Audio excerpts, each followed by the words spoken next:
বিশ্বাসে মিলায় বস্তু, তর্কে বহুদূর। ঈশ্বরের প্রতি নিগাদ বিশ্বাসই জীবনের সকল সমস্যার সমাধান।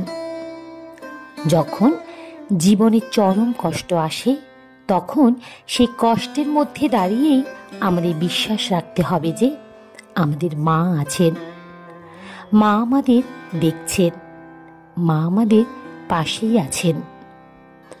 নমস্কার, ঈশ্বর তত্ত্ব চ্যানেলে আপনাদের সবাইকেই স্বাগত। আমি দীপান্বিতা শুরু করছি আজকের এই ভিডিও। আজকের এই ভিডিও থেকে আমরা জানব, যখন আমরা চরম দুঃখ কষ্টে থাকি, তখন মা শারদার কিছু অমৃতবাণী শ্রবণের মাধ্যমে আমাদের জীবনের সকল সমস্যার সমাধান হয়। আজকের এই ভিডিওতে মা শারদার কিছু অমৃতবাণী শ্রবণ করবেন আপনারা। সম্পূর্ণ ভিডিওটি দেখার অনুরোধ রইল। আশা করছি ভিডিওটি আপনাদের সমৃদ্ধ করবে। তাহলে চলুন দেরি না করে শুরু করা যাক আজকের এই ভিডিও। মা শারদা করুণাময়ী মন্ত্র আমাদের শেখায় কিভাবে অন্তরের গভীর বিশ্বাস দিয়ে সব বাধাকে অতিক্রম করতে হয়। মা বলতেন, যে যেমনভাবে আমাকে ডাকে তেমনভাবেই আমি তার কাছে যাই। মা বলছেন, যে অল্পতে তুষ্ট থাকে তার কাছে এই পৃথিবীর সব কষ্ট সহজ হয়ে যায়। মা বলছেন, ভালোবাসায় সব কিছু হয়, জোর করে কায়দায় ফেলে কাউকে দিয়ে কিছু করানো যায় না। মা বলছেন, যিনি ব্রহ্ম তিনিই শক্তি, আর তিনিই মা। দরকার নেই ফুল, চন্দন, ধূপবাতি উপাচারের। মাকে আপন করে পেতে শুধু মন দিয়ে মাকে ডাকো। মা বলছেন, কাজ করা চাই বই কি, কর্ম করতে করতে কর্মের বন্ধন কেটে যায়, তবে নিষ্কাম ভাব আসে। একদণ্ড কাজ ছেড়ে থাকা উচিত নয়। মনটাকে বসিয়ে আলগা না দিয়ে কাজ করা ঢের ভালো। মন আলগা পেলেই যত গোল বাধায়। কাজই লক্ষ্মী, কাজে দেহ মন ভালো থাকে। একদণ্ড কাজ ছেড়ে থাকা উচিত নয়। চিরদিন কেউ সুখী থাকবে না, সব জন্ম কারো দুঃখে যাবে না। কর্মফল ভুগতে হবে, তবে ঈশ্বরের নাম করলে যেখানে ফল সেধুত সেখানেই সূচ ফুটবে। দয়াময়ী মা শারদা বলেছেন, আর কেউ না থাকুক, সব সময় জানবে তোমার একজন মা আছে। এমনকি স্বামী বিবেকানন্দ, যিনি পাশ্চাত্য বেদান্ত প্রচার করেছেন, মোক্ষ লাভের পথ দেখিয়েছেন সবাইকে, তিনিও বলেছিলেন, জগৎ কল্যাণ হেতু মায়ের আশীর্বাদ প্রয়োজন। মা সহজেই কৃপা করেন। আমি এমন প্রাচীন সাধুকে জানি, যার কাছে কেউ কোনো সমস্যা নিয়ে এলে তিনি বলতেন, মাকে বলো। মা সহজেই কৃপা করেন। একবার ভক্তজননী শ্রীমা খুব সকালবেলা গোয়ালবাড়িতে দুধ আনতে গিয়েছিলেন। তার বাতের ব্যথায় হাঁটতে কষ্ট হচ্ছিল। তাকে জিজ্ঞাসা করাতে মা বলেছিলেন, কলকাতা থেকে আমার সন্তান কজন এসেছে, তাদের সকালে চা খাওয়ার অভ্যেস, তাই দুধ নিতে এসেছি। অসুস্থ শরীরে নিজের হাতে তাদের বিছানার চাদর পর্যন্ত কেচেছিলেন মা নিজেই। ভক্তরা আটকে উঠে বলেছিলেন, এ কি করছেন মা? মা উত্তর দিয়েছিলেন, ময়লা বিছানাতে ছেলেরা শোবে কি করে? কষ্টকে তিনি কখনো কষ্ট বলে মনে করেননি।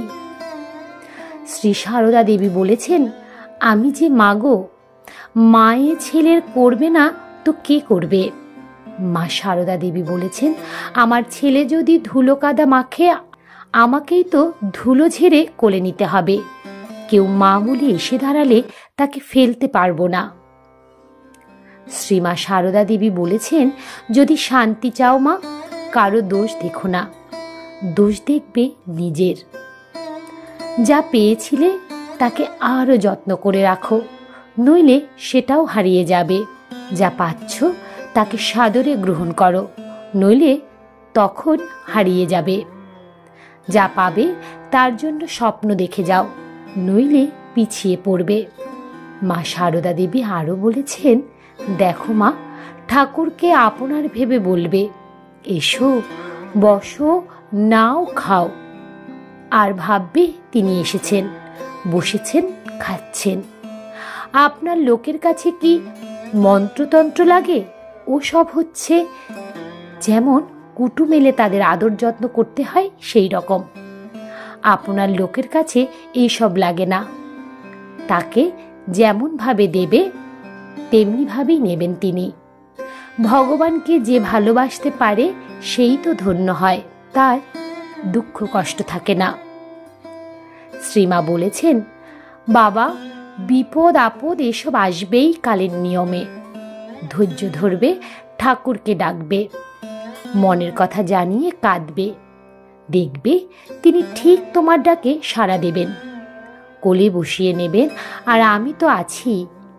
আমি থাকতে বিধাতারও সাধ্য নেই আমার সন্তানদের কোনো ক্ষতি করে। ভয় পেও না, জানবে মা তোমার সঙ্গে আছে। শ্রীমা সারদা দেবী বলেছেন, হেরে যাব বলে পথ চলা শুরু করিনি।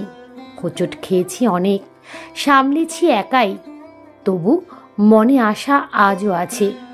চলতে চলতে পথের বাঁকে কেউ একজন ঠিক বলবে, আমি আছি, ভয় নাই। আমাদের মাতৃশক্তি শ্রীমা সারদা বলেছেন, মনটাকে বসিয়ে আলগা না দিয়ে কাজ করা ঢের ভালো। তোমাদের আর কেউ না থাকুক, যখনই দুঃখ পাবে মনে মনে একটা কথা জানবে। মা বলেছেন, সর্বদাই জানবে যে ঠাকুর তোমাদের পেছনে রয়েছে। মা বলেছেন, আমি মা থাকতে ভয় কি? মায়ের কথায় এক মহিলা মায়ের নিকটে দীক্ষা গ্রহণ করায় তাদের পারিবারিক গুরু তাকে শাপ দিয়েছিল। মহিলাটি শঙ্কিত হয়ে কথাটি মাকে জানান। মা তাকে অভয় দিয়ে বলেছিলেন, যে ঠাকুরের শরণাগত হয় তার ব্রহ্মপাপেও কিছু হয় না, তোমার কোনো ভয় নাই। মা সারদা দেবী বলেছেন, আমি সত্যেরও মা, আমি অসত্যেরও মা।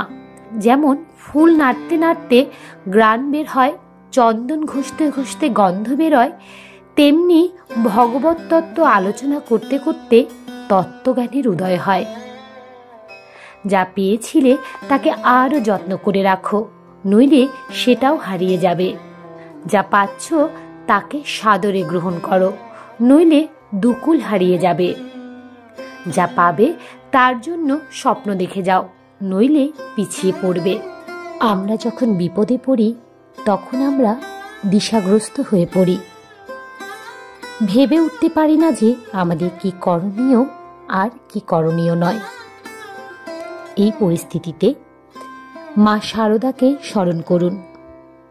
মাকে স্মরণ করে একটি মন্ত্র উচ্চারণ করুন, দেখবেন সমস্ত সমস্যা থেকে আপনি মুক্তি পাবেন খুব তাড়াতাড়ি। মায়ের এই মন্ত্রটি হল ওম শারদায় নমঃ।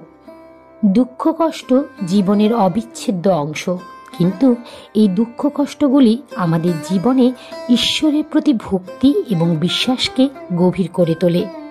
ঈশ্বরকে পেতে হলে আগে কষ্ট করতে হয়, কষ্টের মধ্যে দিয়ে ঈশ্বরকে খুঁজে পাওয়া যায়। তাই স্বামী রামকৃষ্ণদেব বলতেন, যেখানে ঈশ্বর নেই সেখানে দুঃখ আছে। ঈশ্বরের সঙ্গে মিল হলে দুঃখের কোনো স্থান থাকে না। দুঃখ থেকে মুক্তির একমাত্র উপায় হল ঈশ্বরের করুণা লাভ, যা একমাত্র ভক্তি ও সাধনার মাধ্যমেই সম্ভব। স্বামী বিবেকানন্দ বলতেন, জীবন মানেই সংগ্রাম, আর সেই সংগ্রামেই আত্মার জয়। দুঃখ কষ্ট জীবনের অবিচ্ছেদ্য অংশ, কিন্তু এই কষ্টগুলোকেই আমাদের চরিত্র গঠনে সাহায্য করে এবং আমাদেরকে শক্তিশালী করে তোলে।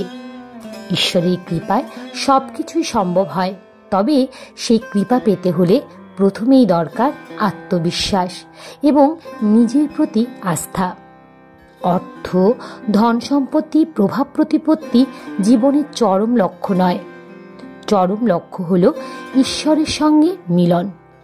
যখন আমাদের জীবনে অর্থ বা দুঃখের অভাব থাকে তখনই আমাদের মনে হয় সব কিছুই বৃথা, কিন্তু এটাই আসল শিক্ষা।